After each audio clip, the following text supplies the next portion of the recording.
I am a professor in agricultural education and communication here at the University of Florida.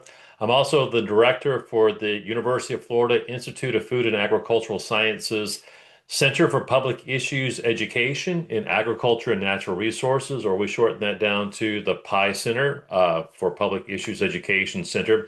And it's my pleasure to have you join me today to talk about something that's kind of timely here in the state of Florida as we go through the legislative session here. But also, some of you are joining me from around the country. Glad to have you as well. And today's topic is crafting effective legislative one-pagers. And so, before we get started with that, I want to share with you that this is the second kind of lunch and learn. I did have an in-person one a few months ago to talk about the whole process of meeting with and communicating with policymakers. So there was a lot of information shared that day, and some questions came up about because we kind of talked about one pages and what they are, but really didn't go into a lot of depth. And so several people came up to me afterward and said, "Hey, could you do something a little bit more detailed about designing and providing information about what goes into a one pager?" And I said, "Sure." So this is really for those of you who are here a couple of months ago for that in-person lunch and learn. This was based on your recommendations to go a little bit more in depth on this one particular part of communicating to policymakers. So before we get started, though, and getting into the learning objectives for today, I do want to kind of provide a caveat to this, is that when you create one pagers, and today we're going to again focus on legislative one pagers, but it could be to any number of individuals or organizations that this could be developed for, and it could be for more than just persuasive purposes. It could be for informational purposes. But if you are doing it for the legislative process, going to a policymaker at the local, state, or even federal levels, I do want to make sure that you're aware that some of your organizations, you'll need to get approval to be able to do that, to actually approach a policymaker. In most cases, you will be able to respond to policymakers' requests for potentially for testimony, for questions that they may have. But if you're going to approach a policymaker, please make sure that you've followed all of the guidelines and recommendations from your organization. It could be, for-profit, could be a university, to make sure that you're following policies within your own organization before going into this next step, in this case today, about creating one pagers. So today we're going to be really focusing on three learning objectives. One is to identify key components of a purposeful and impactful legislative one-pager, exploring the design principles for clarity and engagement on that one-pager. And then also throughout the entire process today, you'll have the opportunity to practice drafting components of a one-pager tailored for a specific audience. And you should have received information before this webinar started, and Carly Lighthizer, who was our education specialist here in the PI Center, has also put that information into the chat for you as well. For those of you who may not have received it by email earlier, it is in there for you to download, and we'll go through this process throughout the entire document. So the activity that we're going to have, again, to kind of go through the entire next hour, is for you to take that very first page of that overall workbook, if you want to call it, virtual workbook. And that is kind of keep that close to you. There's a Word document version of it if you want to type in information there by Word. There's also a PDF version too. Sometimes for me, I just like to get the document right here and fill it in with a pen or pencil. And so there'll be prompts throughout the day to day. We're not going to have time to do an actual design of a one pager, but this will hopefully give you the framework to be able to do this on your own time. And so the question that I want you to look at first on that first line of the activity page is, what issue or topic will your one pager focus on? And so we're going to follow that up throughout the next hour with specific questions and prompts. So this first one is If you are looking at developing a one pager, either for a persuasive or informational purpose, what's that topic going to be that your one pager is going to focus on? So take just a few seconds. I'll pause for about 30 or 40 seconds or so for you to write maybe a sentence or a few words on your page, and then we'll start the webinar.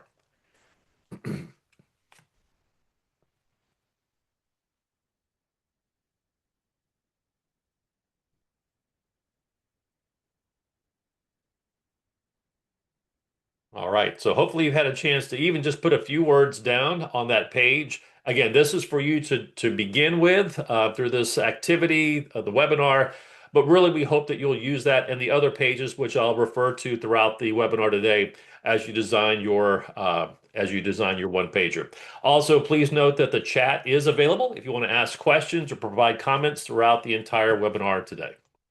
So the very first question, besides the question I said earlier about can you, as an individual representing your organization, again, a private organization, a university, a state organization, whatever that might happen to be, making sure that you can, as that person, represent the university to a policymaker. The second one is this.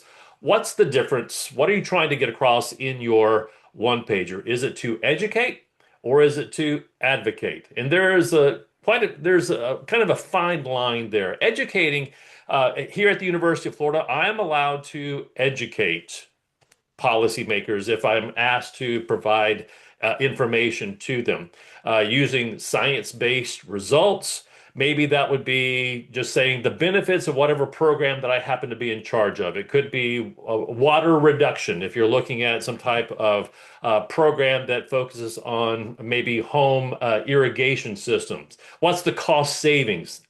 Educational material like that, perfectly fine.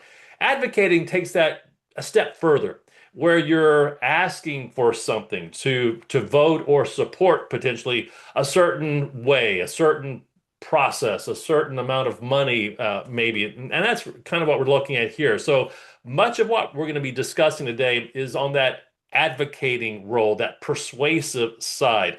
But please keep in mind that a one pager could be just focused on educating somebody, a policymaker, about your program.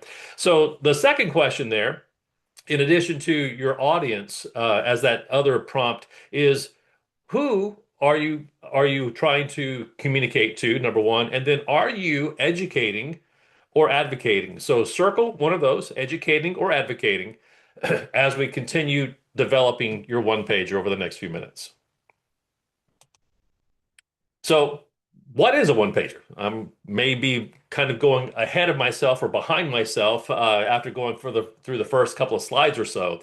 And what you see on this PowerPoint slide is a pretty good definition of what a one pager is. And I've been working with policymakers and with lobbyists representing different organizations for several years.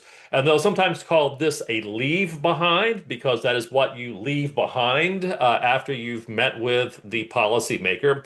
But a one pager, and that's usually how it's referred to, is a brief document, as it says here, that can be used as a tool to communicate with a policymaker. And I want to just be very specific about that. It is a tool, just one thing. So you can use other tools in that communication, but this is a pretty important one. It's a summary of what you may be talking to the policymaker with in an in-person or even virtual conversation. And these points right here, it's important to ensure that your one pager is attractive. And so you'll see some examples on these screens as we go through this next few minutes. That appeal, that visual appeal that's attractive to a policymaker, just looking at those major points there. Something that's easy for the person to navigate as they're looking at that document. And of course, having a concise message to get across to your policymaker. So these 3 points, above all else, if you forget everything else about today, these are the 3 things I would really want you to remember. Clarity is imperative, making sure that your message is very clear, as we'll talk about the next few minutes or so. It's concise. You're not going to be able to share with the person everything that you know. And also keep in mind, a one pager can be one page, or it could be front and back. Most that I've seen are one page, single page. And so you've got a very detailed process, a very detailed program that you've spent tons of time on, or at least developing, maybe asking for money. Keep in mind that you're not going to be able to share our, 20, 25 page document detailing everything. It is one page. So clarity, conciseness, how do you boil that down? And some of that's going to be with that visual appeal as we talk about that in this webinar. And again, that visual appeal, making sure that you're not only thinking about the words, but also the images, the graphics, the colors that you would use to get across your message as well. So here's an example of a one pager that one of the students in my class back in 2023 or 2024 developed. I teach a class on policy communication, and so one of the assignments is to develop a one pager for an idea that they're wanting to pitch in a kind of a mock situation to a policymaker. But this is a good example of what an overall one pager looks like: a very brief introduction, a description of what your issue is that you want to communicate to the policymaker, just to kind of get the gist. It doesn't have to be very detailed, just keep it very simple. The ask, we'll focus on that as well in just a moment. What are you asking the policymaker to help you do to support your action? Maybe it's funding, maybe it's a vote a specific way, maybe it's to repeal something. But that ask, that action item, it needs to be very clear in a one pager that is more of an advocacy type role. And then what's that connection? What's that connection with the policymaker? So ways that you can bring that together are testimonials, evidence, data that we have included based on our experiences, based on the information, that science-based information as well. So in this particular example, it says this policymaker may prioritize creating more jobs by using the agroforestry component here in the farm bill.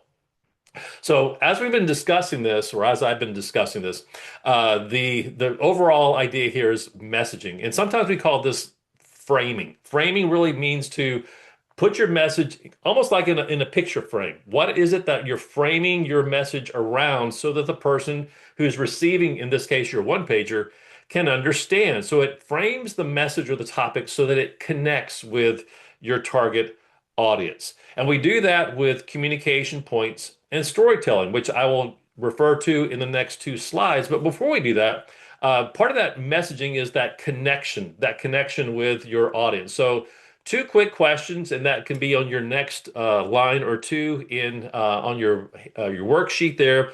What is it that you think that your audience wants to know? In this case, what do you want them to know? What does your audience want to know? Sometimes you may not know what your audience wants to know, but what do you want to communicate to them? And then what is your audience passionate about? Sometimes you'll find that out based on if it's at the state or federal level, the committees that the policymaker is on. Usually that kind of tells what that person is passionate about. And also do your homework. Many of the policymakers, the elected officials specifically, they will have biographies on their websites that give you an idea of their background. So things that they've been involved with. If the person was in the military, maybe there's a connection there that would be passionate about military or educational processes. So on your page there, maybe a word or two about what is it that you think that your audience wants to know about the topic that you've chosen to go through here, and what is something that you think that your audience might be passionate about. So take a moment there to fill in that next line or two, and we'll get to the communication points in about 20 seconds.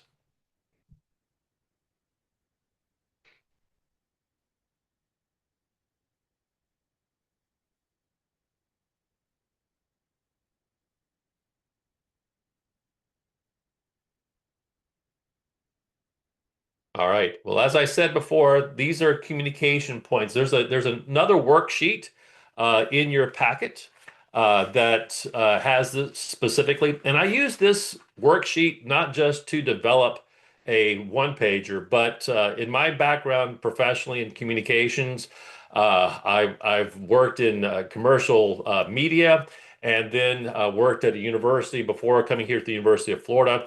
And then what I would say when we're talking about media relations, if a reporter is going to come talk to you, Don't go into that interview with a reporter cold. Have an idea about what you want to communicate. And so the same process, the same idea also works very well in this context of developing a one pager. So if you want to later on, that communication points worksheet or document, what I want you to try to think about as you're designing that one pager and as you're communicating to a policymaker is what is your main communication point? Write that on that page. Keep it very simple. If you can't hone your communication point into one sentence, it's too complex. Keep it down to one sentence and then two to three sub points, sub communication points, those things that help to support your main point. If you remember back in kind of English writing, what's your thesis statement? And then what are those sub points, those sub points, those sub sentences that help to support your overall thesis in a paragraph? It's the same idea here with your communication points.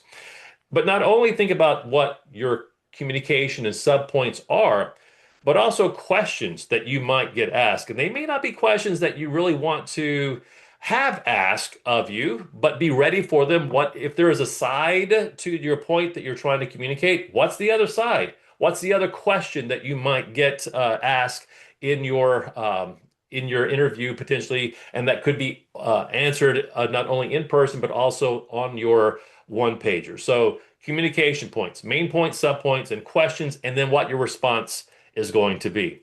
Similarly, the idea of storytelling. And in my in-person lunch and learn, we went into a lot of detail on storytelling. Today, it's really going to be focused on these major points is that as you're talking to your policymaker and as you're developing your one pager, think about what story you want to tell. A good story usually has expressive details, a lead character, sometimes called a protagonist. The goal of the story, in this case, is not necessarily to have your ask approved or accepted. It's really the goal of in this case, the lead character, the protagonist. What does that person want to see as the goal overall? If your idea is accepted and approved with the policymakers. But there's also the idea of conflict. And so in every good story, there are roadblocks and challenges that the character has to overcome. So you can use this particular page to help to flesh out your story that you might have in a very concise way on your one pager, or you may use this particular worksheet to help you tell the story in the in-person setting with a policymaker. But either way, have in your head an idea of who your protagonist is going to be so that you can see what the goal is, the challenges, and hopefully by approving the idea, the ask that you're asking, you'll be able to help your protagonist get through and succeed, overcoming these barriers. So some of the components of a one pager, besides again the message that you want to get across about having a good story, those communication points overall, some of it has to do with the design and the look of the one pager. And so we'll hit each one of these points specifically. Headings and subheadings, data, as I've mentioned before, we'll talk a little bit more detail about that. That ask, how visuals and designs impact a good one pager overall. And then, of course, proper grammar, punctuation, and spelling. So headings and subheadings we may take for granted, but I will tell you that in my world in communication, and I've worked in television, radio, and newspapers, those headings that just pop out at you, and then those subheadings that help you to focus throughout the entire document is important at any level. So in this case, we definitely want to make sure that the headings and the subheadings helped the direction or flow throughout the entire document. So first off, what's that headline? Clearly state the issue that you're wanting to get across on your one pager. So in this case, we kind of broken out what was an actual one pager from several years ago. So it could be just a few words. It doesn't have to even be a full sentence to break that down. The subheads are those usually bolded, sometimes underlined, sometimes in a font size that's a type size bigger than the rest of the actual document itself to draw people's attention to specific parts of the document. Again, to help that flow, to keep things together in the mind of the person who's reading this. And it also helps if you have really good headings and subheadings that you can be more succinct in the actual document, the text itself. Again, helping to navigate throughout the document. So the next thing that I would like for you to look at on your page there is what heading would you use to kind of grab the person's attention right off the bat, the very first thing that they see, and maybe one or two subheadings that could be used to navigate the person through your one pager. So in this case, I'm going to set my watch for about 45 seconds to a minute for you to be thinking about what is that heading that I want to get across that really directs the entire page, and then one or two subheadings to help navigate the person through your one pager. All right, let's get started.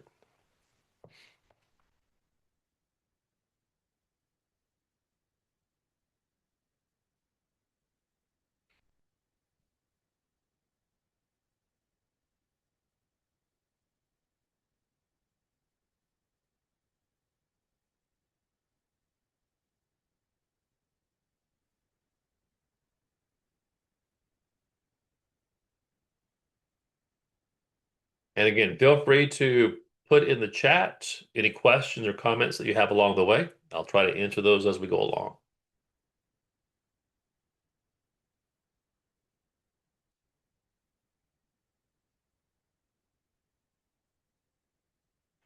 All right, let's keep moving then. The next thing is data and evidence. So as you've been seeing some of the example one pagers on the side, these were actual one pagers that were used in different settings with policymakers. Most all of them have some aspect of data to support your messaging, your framing of what you want to get across to the policymaker. Could be statistical data, could be evidence. The actual stories that people want to share could also be part of that overall one pager story. So you want to try to make sure that your data that you include, of course, is factual. Here at the University of Florida, representing again sciences, we want to make sure that that data is accurate and tells the story, something that's compelling. Again, you're providing information to policymakers, so make it count. Again, it may be rounding the numbers down because you may have something that's has lots of numbers, lots of spaces there. You may have to round it down and use different types of graphic design to tell that story. But you're not going to have 15, 20, 30 pages of documentation. This is not a situation where you have a 2 or 3 page document and then 15 or 20 pages of appendices. No, you got one page. So make the information count. Provide information grounded in research and evidence. Again, things that you're doing at your university or in your company, in your organization, maybe a story that could be used in a kind of a call out box that can help to tell the story. Framing your narrative around your evidence is also very important. So with your story, making sure that the evidence that you provide kind of go hand in hand together. It's not separated. It's all built around one overall narrative.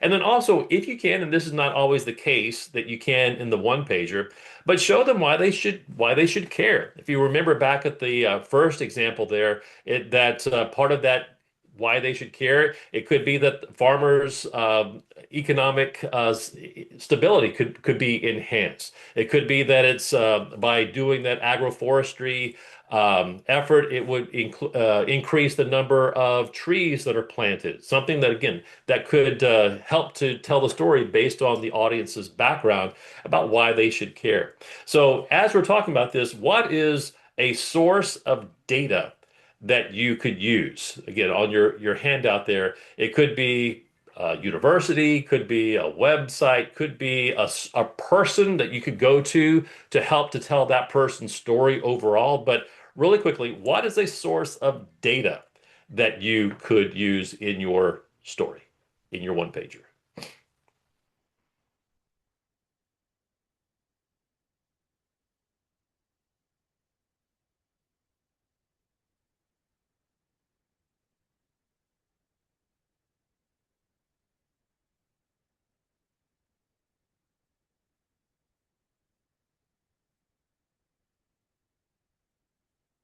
All right. The next thing after that data is what is your call to action?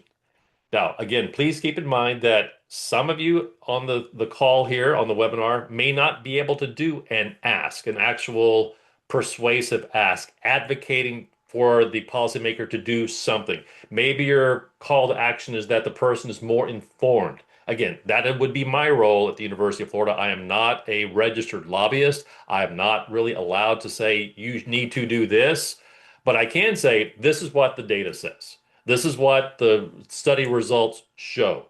And so it could be more informative uh, than persuasive. But either way, whether it's more of an informative or educational process or an advocacy or persuasive process, this is still pretty much the same. Making sure that whatever that call is strong, realistic, and conclusive. Again, in my class where I teach this over a semester, the ask is one of the most important aspects of the overall discussion with the policymaker in person and on the one pager.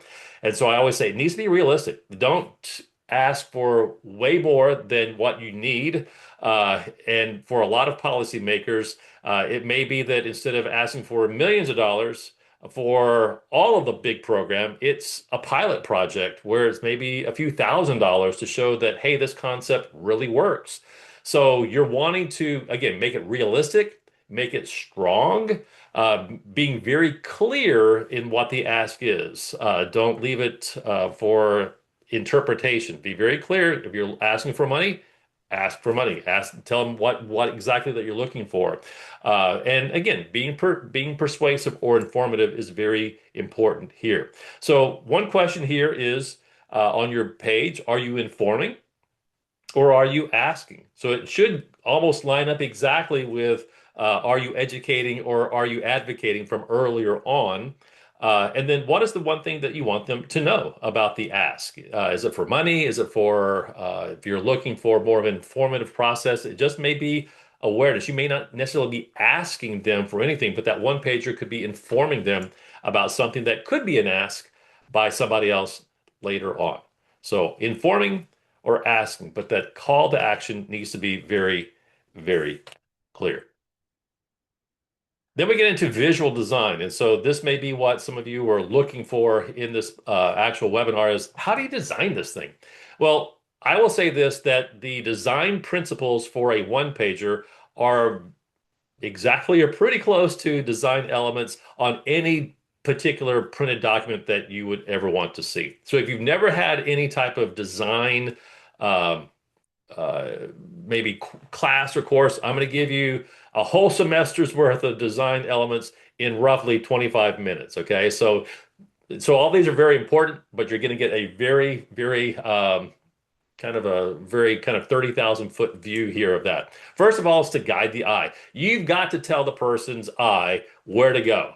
And so using those headings and subheadings and here strategic placement of elements. They can't just be gone all over the place on the document. There is a strategy behind how they're supposed to be laid out. And one of the pieces of the packet there is an example one-page layout, a one-pager layout. So you can maybe refer to that as well using the graphic elements on that page and how a title or a heading could be using like a really bold color at the top and at the bottom. Again, these are just some examples, but we've gone through several iterations of these one-page designs here at the Pi Center over several years, learning as we go along, using some type of study to kind of assess what people remember out of the documents overall. So there is a science about how design actually guides people through the process. So guiding the eyes. Here, larger, more colorful items draw attention, and that's kind of common sense, but sometimes people don't realize that's why we have big red octagonal stop signs that draw our attention as opposed to something that might be really small and maybe a color that would not necessarily do so. But we forget about that in the design of our documents. So large elements, stylistic elements stand out. Things that look different will draw attention to it. And so what I'm saying here too is not to go crazy overboard. Use that strategy about where you want the eye to go. I always tell my students, just because you can doesn't mean you should. So just because you can put all these stylistic graphic design elements on a page doesn't mean you should. Be very clear about what you want to communicate as you're visually appealing in the visual design of your overall one-page document. So it could be even something as simple as the font, the actual type, the text itself. And as it says here, fonts matter. And so, real quick, there are two major families of fonts: sans serif and serif. So over on the right-hand side, it's a very fun graphic. Carly found this. I love it. A serif font, and there are lots of different types of serif fonts. The best way to explain a serif font is the ones that have the little feet at the bottom of the letters. Serif fonts are used particularly for printed document to help keep your eye on the page. So you can get those, you can see that serif font there and that kind of that salmon color there, the serif. You can see at the very bottom, those feet kind of keep your eye on that line so that you don't get lost. A sans serif font are those without the little feet. And so that is a more modern text type font. But it could be that you're going to talk to somebody in your one pager who's probably maybe a younger person. A lot of people who read a lot online. Most of the online text font formats are a sans serif font. So again, going back to knowing who your audience is, you may have a one pager that's more of a serif font style and one that may be a sans serif font style for those who maybe a younger audience, but it also could be you're just trying to match, as it says here, that vibe. If you're wanting something more modern, more hip, more young, it might be more of a sans serif font that used throughout the document. But what I do want to make clear, whether you use a sans serif or a serif font, again, the depending on the actual use of it, is don't use tons and tons of different type fonts. So, use, as it says here, use a maximum of two complementary fonts on your page. Don't go crazy. I've definitely seen that too, where you have all different kinds of fonts on one page. Again, just because you can doesn't mean you should. Stick to one or two throughout your entire document. White space is the idea that you need, it's called white space because usually on a printed document, the page itself is white, but it refers to that space that gives you breadth. It could be margins along the side. It's the space in between lines. So that's what white space is. It helps your document to breathe. It gives the person who's reading the document a chance for their eyes to breathe. And what this means is don't clutter the page. Again, you're wanting to get across a lot of information. That does not mean that you want to have all of that onto one page. It's like, oh, Ricky just said, I really need to tell the story. And so I've got these margins. I really don't need the margins. I can go all the way to the edge of the margins.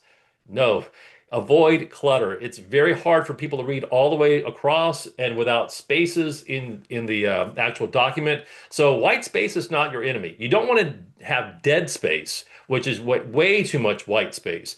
But again, white space is there to help the document read. So trim excess text. That's the hardest thing for a communicator to do because you get so married to your document. Like, oh, this is the best thing ever. Go back and try to trim every word that you can. Make every word count in the document. That may mean going back and trimming out a line here, a word here, just to make sure that the margins are not too crowded. It may mean that you need some space in between. So again, wordsmithing, kind of like a blacksmith who, works with iron to in a kind of a farm situation.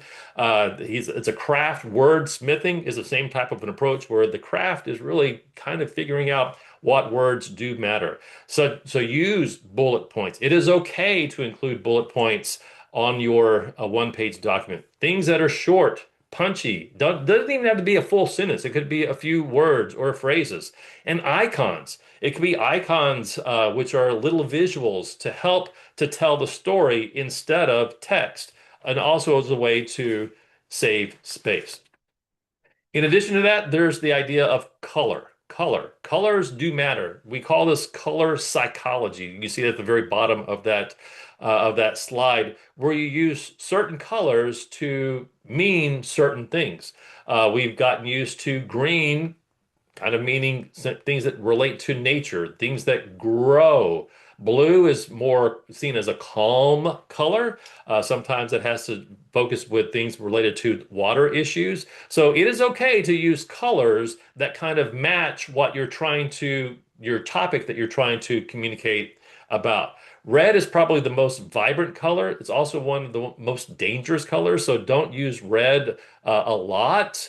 If you're going to use red, use it sparingly so that you're only drawing attention to a particular place on your document. But I've seen lots of one-pagers, probably most, if not all one-pagers, use red in a very, very cautious manner. I also want to make sure that everyone is clear that when you use colors, you need to make sure that your colors that you use match the branding guidelines of whatever organization you represent.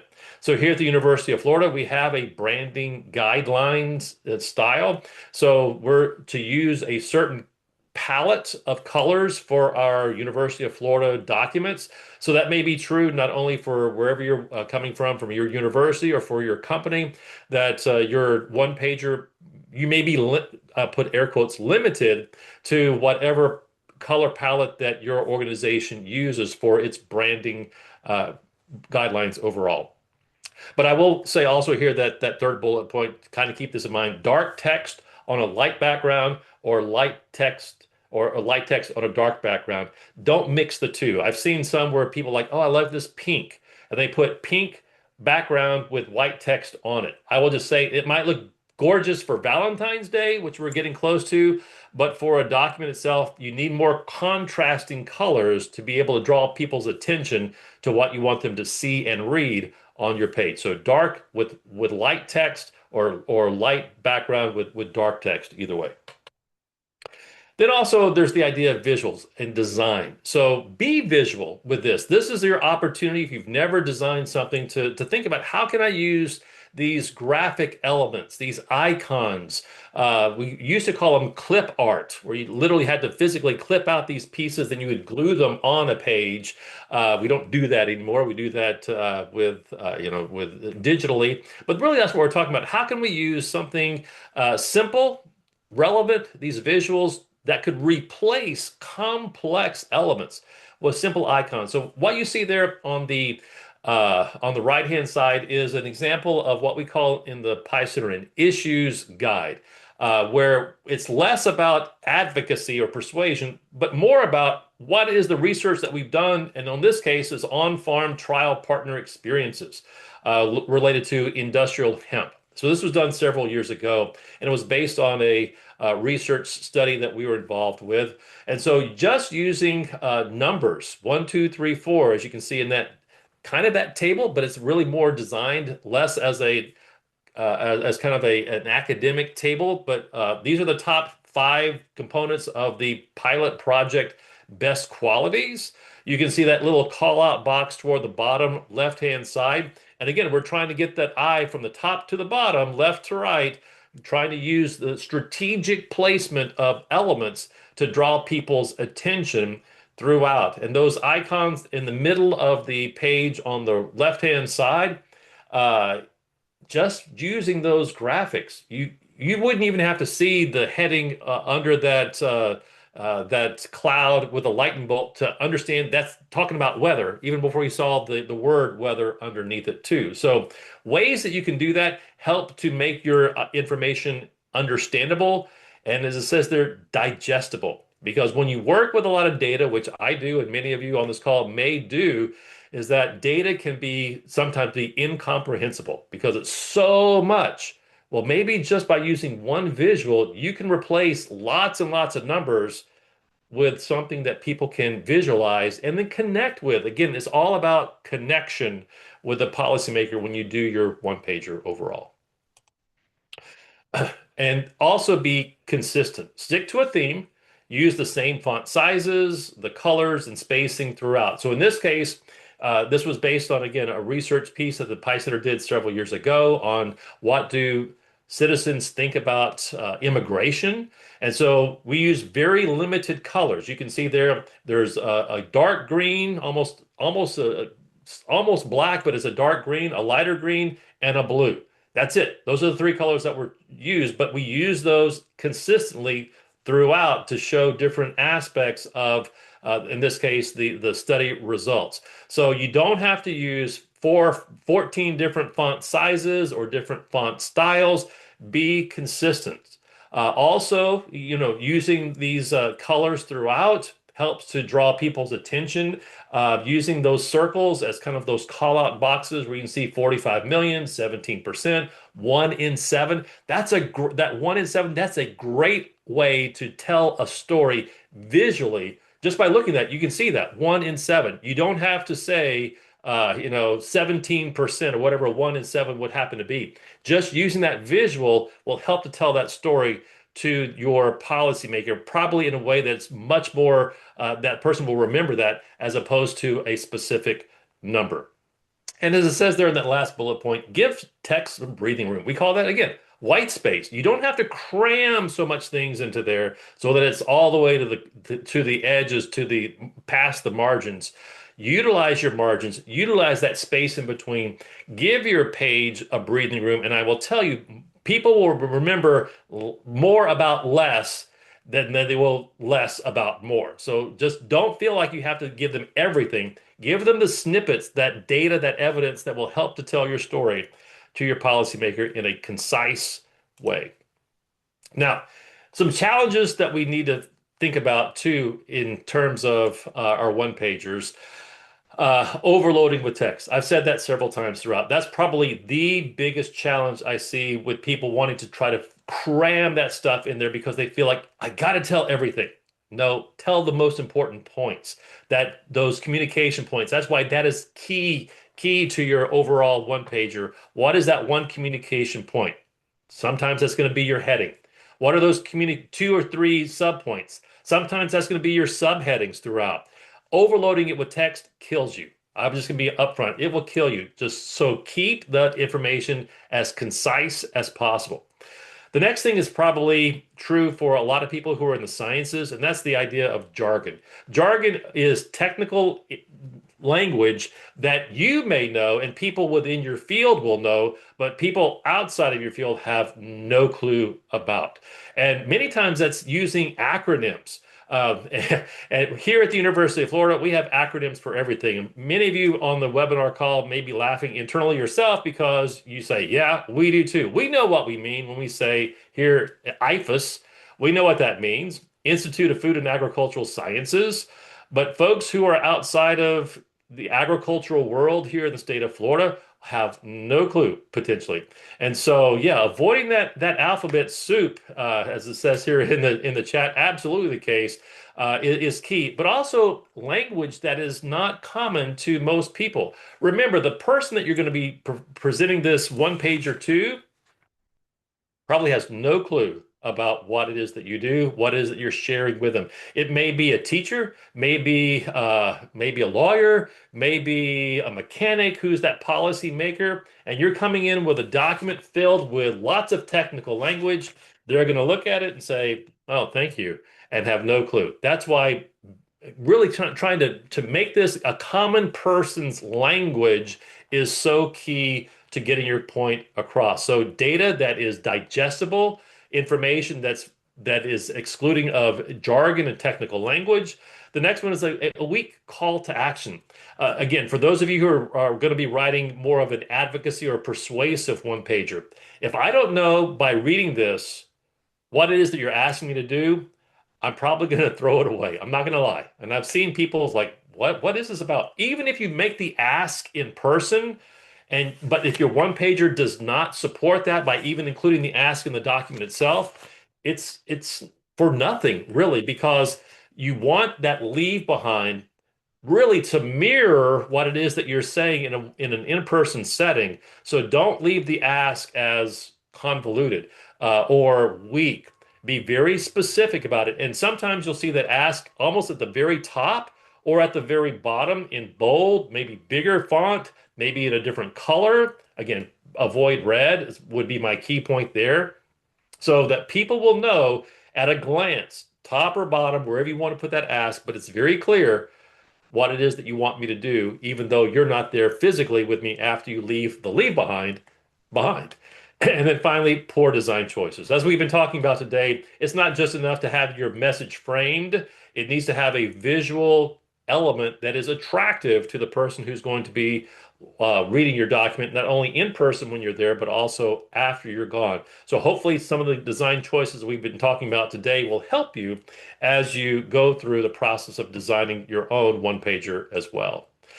And as I say here, don't forget, I worked in newspaper for many years. I taught our journalistic writing class here in our department for many years. I love grammar, punctuation, and spelling. And just because you have Grammarly or whatever program it is on your computer, don't believe that it's going to catch everything.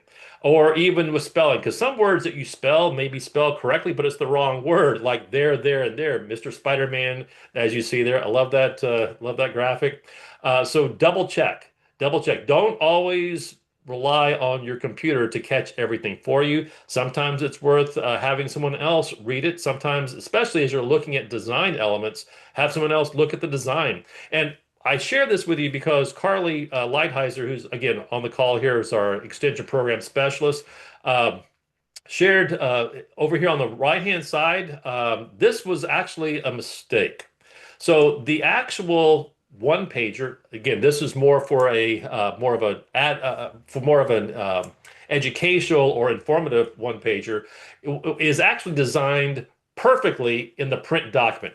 But when she exported it for this particular webinar, somehow or another, the PDF that was exported, you can see there what happened with it. The line that was in between the 14 and the 600 in the print document is actually spaced correctly, but the exported PDF did not. So even something like this, you don't want something as maybe something as simple as a line in the wrong place or butting up against that bottom area of text. You never know. So ensure that graphics, text, and photos don't overlap, because you do not want people who are reading this to be drawn to something that's not going to tell your story well. And that might be what they remember. It's like, did you see what I saw? Probably not going to happen, but you never know. You never know. So always make sure that you double, triple check what this looks like and how it reads before you provide this to a policymaker. If you've never designed a document before, don't feel like you have to be a paid for designer, someone who does this for real. But there are many options available to you. One is called Canva. There is a free version, and it has lots of templates that you can use, lots of design elements. And of course, there's a pro version, which means you only get so many things at the free level, but you can use the free version of Canva, and it will do you just fine. The pro version, depending on if you're a private or a for-profit or a public institution, there are different levels of the pro version cost. But if you're going to be doing this a lot, definitely would be something worth investing in. If you don't have a lot of money, you can still do this in Microsoft Word. Word has some templates there, and even PowerPoint.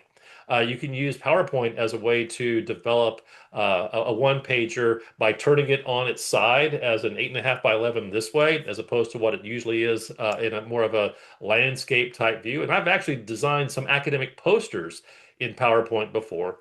If you do have design skills and want to do this more professionally, if you want to call it that, Adobe InDesign is kind of the go-to program. It does require a subscription and probably more intermediate skills than what you would find in Canva or Microsoft Word or PowerPoint. At any level, there are tools available for you to help you create these overall. I also want to share with you a couple of resources, and then again, you're welcome to be putting in the chat for questions and comments. This is a free free resource. It's a textbook that I helped to write online, and the other collaborators from across the country in agriculture communications, we all agreed that we wanted this resource to be free to our students in our classes and to whenever we do some type of free webinar like this. So if you go to anrcommunications with an s.org or use the QR code that you see on your screen and you go there, it is a free resource. You click on the open e-textbook link there, and there are like 20 or 21 different chapters ranging from video to media relations to oral communication, business writing. Specifically related to this topic of designing a one-pager, I would bring your attention to the two chapters on document design, which goes into a lot more depth. There are some exercises there about how to use document design effectively, not only as a one-pager, but also for many other types of documents. And then the chapter on policy communication, which is the more frequent, or more recent, I should say, chapter in the textbook, which goes over many of the content components of the previous Lunch and Learn, and then this one about one-page design and development. So go to that website. It's free. If you like it, please let me know. I like to let our sponsors for those chapters know that it's being used, but please feel free to use this resource and to let other people in your office know that this is a document for anyone in communications, no matter what level that you happen to be at professionally. Lastly, before we go to the very last slide, is we have our educational program. We call it Pi Academy, and we have a course on Pi Academy on policy communication for ag and natural resources. So again, if you go to that QR code, that tiny URL also will take you there. It encompasses the last Lunch and Learn and this one. So if you would like to share this material, and by the way, this webinar is being recorded, but there are some exercises there. It's an encapsulated course. It is also FREE, which is great for everyone. Again, our purpose here is to provide education and professional development across the board. So please feel free to go to Pi Academy or to the URL that you see there, or the tiny URL to take or to hopefully to recommend this to other people. You also will have that in the packet of information that you have there too, kind of as a half page for both the Pi Academy and the A&R Communications textbook. So in summary, we covered a lot today. You hopefully will have with your one-page exercise worksheet too, at least the beginnings of a one-pager, even if you can't create it today. But first of all, developing those main points, subpoints, crafting your story, that can be both in a one-pager and then also in a more of a in-person setting. And then, of course, the overall essentials for one-page design, from headings to design to data to that call to action, visuals, and not forgetting grammar, punctuation, and spelling overall. So with that, again, we covered a lot of information. I'm happy to take questions. So Tyler, I see there has a question. Excuse me. Can we educate a group with a one-pager that will be used for advocacy purposes? That's a great question. And Tyler, I would say probably need to reach out to make sure that is allowable. If the actual data and what you have is more informational, and that sometimes takes place here in things we do in the Pi Center, we're saying what the data says. This is what this program has done. It saves water. Here's how much water it has saved. It does translate into this economic savings for the state of Florida. That's informative. I think that you're completely fine there. It becomes then a matter of you can't advocate, but another organization potentially could. So if you were to take this to maybe an association that deals with homeowners associations, and it was specifically about, like the example earlier about irrigation at homeowners, they may use this information as a way to advocate for including these smart irrigation systems in in actual homeowners associations. So again, this is kind of a fine line. I would definitely check with with your supervisor before making that commitment. But usually we're, I don't want to say air quotes safe by just providing information, how people use it. That's sometimes up to the other association itself. Um, Sarah had a question about accessibility directive. Do you have any helpful tips for creating one pages that are accessible? Uh, I think most of the programs like Canva will allow you to kind of run it through an accessible um, uh, sub program that will look at accessibility as well. I know the University of Florida has several tools that are used to make sure that your colors, and sometimes it's colors that are compliant for all different types of accessibility. So what we can do, Sarah, is we can take that question, and Carly and I can provide you and others with some of those tools that sometimes we're getting. And this is not just true for one pagers, but the entire university is going through an accessibility directive, as you've mentioned there in April. That's in April. So many of those same tools most likely could be used for one pages overall. Thank you. Yeah. All right. Any other questions that you have or comments? I'm not sure. Let me go back. I think that was all the questions that I had up until that point. So what I would say is kind of last minute. We have about 2 or 3 minutes. Don't want to keep people too late. Some of you may have been eating lunch over our lunch and learn, which is great. Again, please feel free to reach out to me and the Pi Center. We do issues, education, issues, research overall. We're looking to do more of these lunch and learn topics. You'll be receiving a survey after this, and one of those questions most likely will be looking at maybe some topics that you would be interested in the future. So we're here to help where we can related to how to communicate to different audiences about different topics. Feel free to reach out to me again, Ricky Telg. My email address is rwtelg@ufl.edu. You can find the Pi Center at picenter.com. And with that, I think we're done for the day. Thank you all for joining me. Appreciate it so much. Have a great Thursday.